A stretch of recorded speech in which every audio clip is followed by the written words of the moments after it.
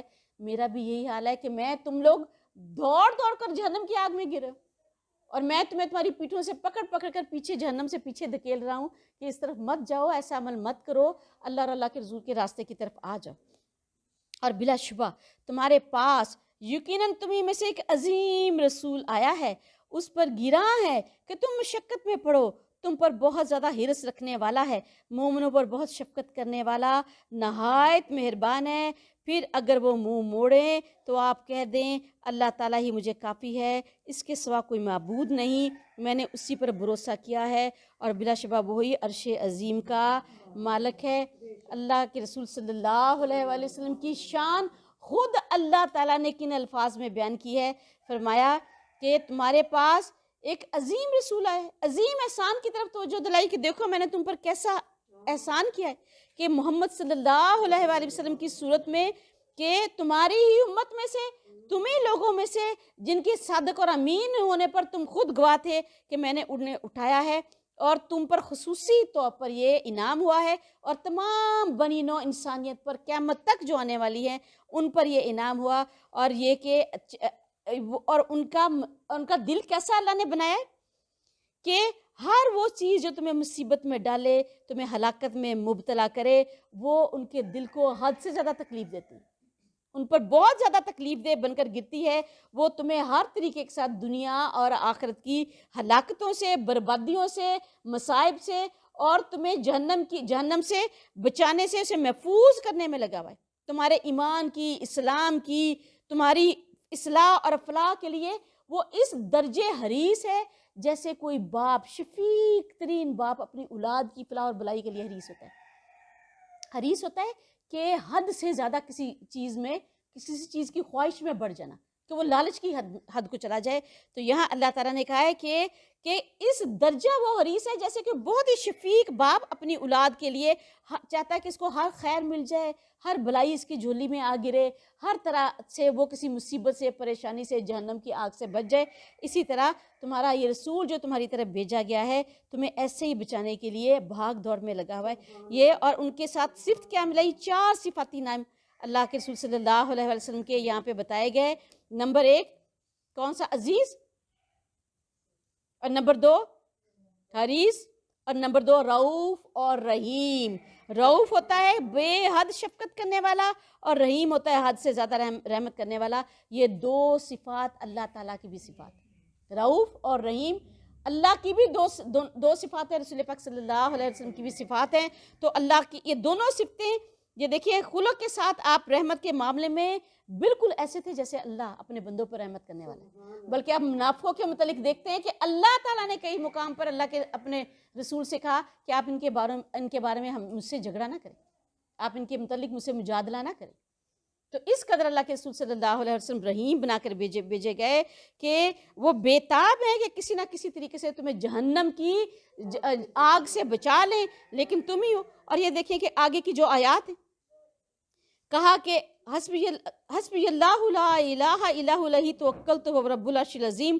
حضرت ابوبکر صدیق رضی اللہ تعالیٰ عنہ کا جب انتقال ہوا تو آپ کی زبان مبارک پر یہی کلمات تھے, اور اللہ کے رسول صلی اللہ علیہ وآلہ وسلم نے فرمایا جس شخص نے بھی صبح اور شام یہ کلمات 7 بار پڑھ لیے تو اللہ اس کے لیے کافی ہو جائے گا. تو یہ صبح شام کے اذکار میں آپ کو تاکیدن میں نے یہ سکھائے ہوئے ہیں کہ سب کو, اور یہ صورتیں یہ آیات سب کو زبانی یاد ہے نا, الحمدللہ رب العالمین.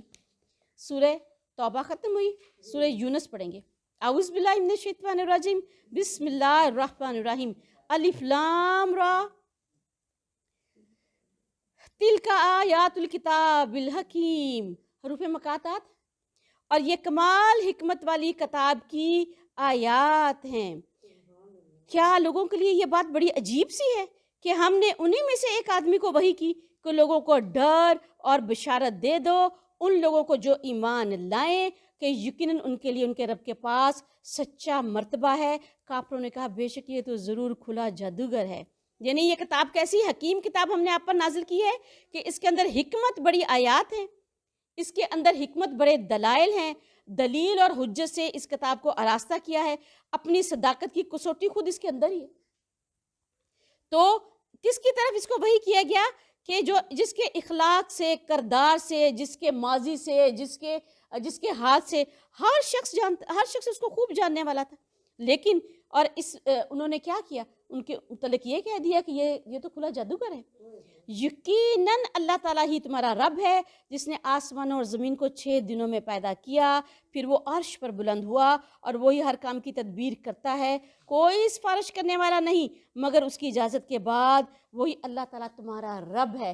سفارش کس کے اذن کے ساتھ کی جائے گی؟ ہم نے پیچھے پڑھا نا حضرت ابراہیم علیہ السلام کا کہ وہ اپنے باپ کے لیے بھی کوئی سفارش نہ کر سکیں گے، اور رسول پاک صلی اللہ علیہ وسلم، حضرت نوح علیہ السلام کا بھی آگے ہم تفسیر کے ساتھ پڑھیں گے، جب انہوں نے اللہ کے حضور درخواست کی کہ اللہ میرا بیٹا، تو کوئی اللہ کے اذن کے بغیر سفارش نہیں کر سکے گا۔ اور یہاں 6 دنوں میں پیدا کیا اللہ تعالیٰ کے دن نے، اور آیات متشابہ میں سے ہیں، یہ ہو سکتا ہے یہ 6 دن کے خدائی دن ہو اور ان کی حقیقت ہمیں نہیں معلوم، 6 ادوار ہو ہمیں نہیں معلوم۔ تم اس کی عبادت کرو تو کیا تم نصیحت حاصل نہیں کرتے، اور اسی کی طرف تم سب کو لوٹنا ہے، اور اللہ تعالیٰ کا وعدہ سچا ہے، یقیناً وہ پیدائش کو شروع کرتا ہے پھر وہ دوبارہ پیدا کرے گا، اور تاکہ وہ ان لوگوں کو جو ایمان لائے اور جنہوں نے نیکیاں کی ہیں انہیں انصاف کے ساتھ جزا دے، اور جن لوگوں نے کفر کیا ان کے لیے کھولتے ہوئے پانی میں سے پینا ہے، اور ان کے لیے دردناک عذاب ہے اس کے بدلے میں جو وہ کفر کیا کرتے تھے۔ اللہ کے رسول صلی اللہ علیہ وآلہ وسلم نے فرمایا 5 چیزوں سے پہلے غنیمت جان لو کہ میں نے تمہیں یہ چیزیں دے دی ہیں، جس کے پاس ان میں سے کوئی ایک بھی ہے تو یہ سمجھو کہ بہت بڑا انعام اللہ تعالیٰ نے تمہیں دیا ہے، اگر تم اس سے فائدہ اٹھا جاؤ، اگر فائدہ نہیں اٹھاؤ گے تو تمہاری اپنی محرومی۔ اور وہ کیا چیزیں ہیں؟ جوانی، سب سے پہلے زندگی ہے، زندگی کو موت سے پہلے، پھر زندگی کا سب سے خوبصورت حصہ کون سا ہے؟ جوانی کو بڑھاپے سے پہلے، کہ تمہارے پاس طاقت ہے، تمہارے پاس صلاحیتیں ہیں، تمہارے پاس عقل و تدبر ہے، تمہارے پاس ہر طرح کی اللہ تعالیٰ نے تمہیں عقل دی ہے، تم اس دوڑ بھاگ کرنے کے قابل ہو۔ بڑھاپا آ جائے گا کچھ بھی باقی نہیں رہے گا، نہ اس درجے کی بھاگ دوڑ، نہ اس طرح کی دعائیں، نہ اس طرح کی ہم نمازیں پڑھنے کے قابل رہ جاتے ہیں، آدھے تو کھڑے ہو کے نماز پڑھنے کے قابل بھی نہیں رہ جاتے، نہ اس طریقے کے ساتھ حج ہو سکتا ہے، نہ اس طرح روزے رکھے جاتے ہیں۔ تو جوانی ایک ایسی بہار ہے کہ جوانی کو بڑھاپے سے پہلے اور صحت کو بیماری سے پہلے، کہ اللہ تعالیٰ نے تمہیں صحت دی ہوئی ہے اور تمہیں نہیں پتا آج صحت ہے، کل کو کوئی بیماری تم پر آ جائے، تم کون سا آج کو جانتے ہو اور کل کو جانتے ہو؟ آج صحت ہے، اس صحت سے فائدہ اٹھا لو، جو نیکی بلائی خیر میں بھاگ دوڑ کر سکتے ہو کر لو، اور مالداری کو مفلسی سے پہلے غنیمت سمجھ لو کہ اللہ نے آج مال دیا ہے، کیا پتا کل تمہارے پاس ہوگا کہ نہیں، تو اس سے کوئی اچھے بہتر طریقے کے ساتھ فائدہ اٹھاؤ کہ اپنی آخرت کے لیے بھی اس کو جمع کر دو، تو اللہ کے راستے میں بھی اس کو لگاؤ، اور فراغت کو مشغول ہونے سے پہلے آج اگر اللہ تعالیٰ نے کوئی کام والی دی ہوئی ہے، پتہ نہیں کل کام والی ہوتی بھی کہ نہیں۔ ہماری تو یہی فراغتیں ہیں نا، یا آج اللہ تعالیٰ نے اتنا رزق دیا ہوا ہے تو رمضان کے مہینہ بیٹھو اعتکاف میں چلے جاؤ، اگر تمہارے پاس 10 دن کا رزق ہے تو تم آج کمائی سے اللہ تعالیٰ نے تمہیں فراغت دی ہے تو اعتکاف میں بیٹھ سکتے ہو سکتا ہے کل اتنی فراغت ہی نہ ہو، تمہیں کمائی کرو گے تو کچھ کھاؤ گے اور کھلاؤ گے، تو یہ فراغت بہت بڑی نعمت ہے کہ اللہ نے دی ہے، تو اس کو بھی اللہ کے راستے میں کچھ لگاؤ، تو اعتکاف میں بیٹھو، کچھ دین سیکھنے کے لیے نکلو، دین سکھانے کے لیے نکلو، یہ کوئی فراغت ہے تو ادھر آپ آ کے بیٹھے ہیں، تو یہ بہت بڑی نعمت ہے، اس کو اللہ کے راستے میں لگائیں۔ وہی ہے جس نے سورج کو تیز روشنی اور چاند کو نور بنایا اور اس کی منزلیں مقرر کی تاکہ تم برسوں کی گنتی اور حساب معلوم کرو، اور اللہ تعالیٰ نے سب کچھ نہیں پیدا کیا مگر حق کے ساتھ، وہ ان کے لیے نشانیاں کھول کر بیان کرتا ہے جو علم رکھتے ہیں۔ غور و فکر کے لیے اللہ تعالیٰ نے یہ سب کچھ بنایا ہے، کوئی اتفاقی حادثہ نہیں ہے کہ سب کچھ خود بخود بن گیا۔ چاند کی اللہ تعالیٰ نے 28 منزلیں بنائی ہیں، آج ایک مدار میں ہے، کل دوسرے مدار میں ہوگا، آج تیسرے مدار میں ہوگا، اس سے اگلے دن اس سے اگلے مدار میں ہوگا، اور آخر کیا ہوگا؟ اس کی موت واقع ہو جائے گی، اندازہ کریں۔ اور پھر اگلا مہینہ شروع ہوگا، نیا چاند آئے گا، پہلا چاند فوت ہو گیا اور نیا چاند طلوع ہو گیا، اور پھر چاند کی روشنی نور جیسی ہے، مدھم سکون دینے والی سورج کی روشنی، یہ سب کچھ اتفاق سے ہو گیا، خود بخود ہو گیا۔ تو ذرا عقل کو اب ذرا حرکت تو دو، غور و فکر تو کرو، تدبر تو کرو، یہ سب تمہارے لیے میں نے نشانیاں بنائی ہیں۔ یقین رات اور دن کے اختلاف میں اور آسمانوں اور زمین میں اللہ تعالیٰ نے جو کچھ پیدا کیا ہے، اس میں بھی ان لوگوں کے لیے نشانیاں ہیں جو اللہ تعالیٰ سے ڈرتے ہیں، جو نافرمانیاں نہیں کرتے ان کا اصل ہتھیار غور و فکر تدبر ہے، ہر وقت اسی فکر میں کہ آج رات آئی ہے، دن آیا ہے، میرے دن کم ہوتے چلے جا رہے ہیں اور میری راتیں کم ہوتی چلی جاتی ہیں، اور اللہ تعالیٰ کی نشانیاں ان کے سامنے کھل رہی ہیں کہ یہ اللہ ہی ہے جو رات کے اوپر دن کو لے کر آتا ہے، پھر دن کے بعد اللہ رات لے کر آتا ہے۔ یقیناً جو لوگ ہماری ملاقات کی امید نہیں رکھتے اور وہ دنیا کی زندگی پر راضی ہو گئے ہیں اور اس پر ہی وہ مطمئن ہو گئے، اور وہ لوگ جو ہماری آیات سے غافل ہیں، یہی لوگ ہیں جن کا ٹھکانہ جہنم ہے، اس کے بدلے میں جو کچھ بھی وہ کمایا کرتے تھے۔ یعنی ایسے لوگوں کا انجام جو نشانیوں سے آنکھیں بند کیے ہوئے بیٹھے ہیں کہ نشانیاں ہر طرف ہیں، مگر ان کو نہ اپنا انجام نظر آ رہا ہے اور نہ نشانیوں میں کوئی غور و فکر ہے۔ اور اللہ کے رسول صلی اللہ علیہ وآلہ وسلم نے فرمایا، جس شخص کا مقصد زندگی، دنیا کی زندگی ہو، یہی اس کا ہدف ہے، یہی اس کی منزل ہے، تو اللہ، اور یہی اس کی نیت ہے، تو اللہ کیا کرتا ہے؟ اللہ اس کو فکر و فقہ عطا کرتا ہے۔ فکر و فقہ کیسے عطا کرتا ہے کہ اللہ اس کو جتنا مرضی مال دے دے، وہ اس پر راضی نہیں ہوتا، اس کو کوئی اطمینان ہی نہیں ہوتا، وہ اور ملے اور ملے اور ملے اور ہو جائے اور ہو جائے، وہ اسی میں پڑا رہتا ہے۔ اور یہ فقر ہے کہ کوئی عاجزی نہیں، اس کے دل میں کوئی خواہش ہی نہیں ہے، اتنا کچھ اللہ نے دے دیا، کہیں پہ وہ ٹکا ہی نہیں ہے۔ تو جو ایسا کرتا ہے اللہ اس کو فکر و فقہ عطا کرتا ہے، یعنی وہ زیادہ سے زیادہ پر بھی راضی نہیں ہوتا، اس کا دل ہمیشہ ہرس میں پڑا رہتا ہے، اور اللہ اس کے معاملات کو بکھیر دیتا ہے۔ کیسے بکھیر دیتا ہے کہ ہر وقت الجھا رہتا ہے، کبھی ادھر بھاگتا ہے، کبھی ادھر بھاگتا ہے، کبھی ادھر بھاگتا ہے، یہ کام پڑ گیا، وہ کام پڑ گیا، یہ کام آ گیا، وہ کام آ گیا۔ اور جس شخص کا مقصد زندگی آخرت ہو تو اللہ اس کے دل کو غنا عطا فرماتا ہے۔ غنا کیا آتا ہے؟ کہ اللہ سے راضی ہو جانا، کہ جو مال دیا برکت والا ہے، اسی سے اس کو اللہ تعالیٰ نے راضی کر دیا، اور وہ اس پر خوش ہے، رضا ہے، شکر کا کلمہ پڑھ رہا ہے، اور اللہ اس کے معاملات کو سمیٹ دیتا ہے، یعنی اس کے کاموں میں بھی برکت، جلد ہو جاتے ہیں، معاملات بھی سمٹے، اور یہ کہ دنیا اس کے پاس ذلیل و حقیر ہو کر آتی ہے، آخرت اس کا پیورٹی ہوتی ہے، اور دنیا اس کے لیے ضرورت کی برتنے کی ایک چیز ہوتی ہے، بس یہ اس کا معاملات ہے۔ اور جو لوگ ایمان لائے اور جنہوں نے نیکیاں کی ہیں، ان کا رب انہیں ان کے ایمان کی وجہ سے ہدایت دے گا، اور ان کے نیچے سے نعمت کے باغوں میں نہریں بہتی ہوں گی۔ ان کی دعا اس میں یہی ہوگی، پاک ہے میرے اللہ، ہے پاک ہے تو ہے اللہ، اور ان کی آپس کی دعا اس میں سلام ہوگی، اور ان کی دعا کا اختتام یہ ہوگا کہ سب تعریف اللہ تعالیٰ کے لیے ہے جو تمام جہانوں کا رب ہے، وآخر دعوانا ان الحمدللہ رب العالمین۔ اور جب جنت میں تمام مومنین داخل ہو رہے ہوں گے تو وہ اس دعا کو پڑھتے ہوئے جنت کے دروازوں سے داخل ہو رہے ہوں گے کہ سب تعریف اللہ تعالیٰ کے لیے ہے جو تمام جہانوں کا رب ہے۔ اور اگر اللہ تعالیٰ لوگوں کو برائی جلدی دے، ان کو بہت جلدی بھلائی دینے کی طرح، تو یقیناً ان کی طرف ان کی مدت پوری کر دی جائے تو ان لوگوں کو ہم نے سرکشی میں چھوڑ دیتے ہیں جو ہماری ملاقات کی امید نہیں رکھتے، کہ وہ حیران پھرتے ہیں۔ اللہ توبہ کے لیے تو اللہ ہر شخص کو توبہ کے لیے مہلت دیتا ہے، اور انسان کو جب کوئی تکلیف پہنچتی ہے تو ہمیں اپنے پہلو پر یا بیٹھے ہوئے یا کھڑے ہوئے پکارتا ہے، پھر جب ہم اس کی وہ تکلیف سے دور کر دیتے ہیں تو وہ چل دیتا ہے ایسے ہو کر جیسا کہ اس نے ہمیں کبھی تکلیف میں پکارا ہی نہ تھا، جو اسے پہنچی ہو۔ ایسے ہی حد سے گزر جانے والوں کے لیے ہر چیز کو ہم نے خوشنما بنا دیا، جو کچھ بھی وہ عمل کیا کرتے تھے۔